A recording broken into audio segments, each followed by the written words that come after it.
And that cruise ship that was stuck for days off the California coast has finally docked tonight in Oakland with 21 confirmed cases on board. Passengers now face quarantine on military bases.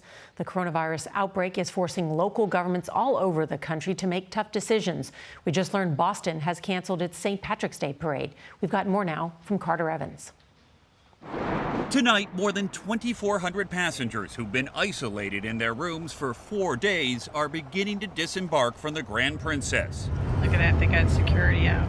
Over the next few days, they'll be transferred to military bases in California, Texas, and Georgia, where they'll be quarantined.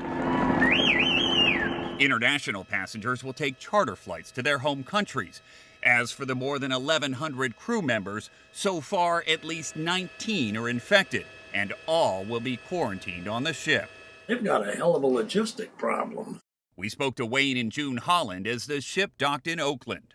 Most buses don't hold more than 60 people. Right. There's 2,500 people that they're going to move off the ship. Their daughter, who's also on the cruise, is worried. Nobody wants to see your family or anybody in any kind of dangers. Imagining that my parents were exposed and, they're in that class that is at higher risk. The virus is making its way across the country in 36 states and Washington, D.C. That's where a top clergy member at Christ Church, Georgetown, tested positive for COVID-19, exposing hundreds.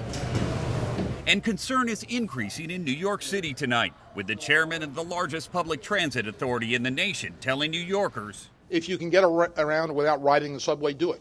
This as the head of the Port Authority of New York and New Jersey, Rick Cotton, confirmed he has the virus. He immediately went home and isolated himself, which is exactly what everyone should do, and he's working from home. Large universities, including Columbia and Hofstra in New York and Stanford in California, suspended classes over concerns of exposure. And at this nursing home in Washington state, linked to at least 19 deaths so far, 6 more residents and 70 staff members are now showing symptoms.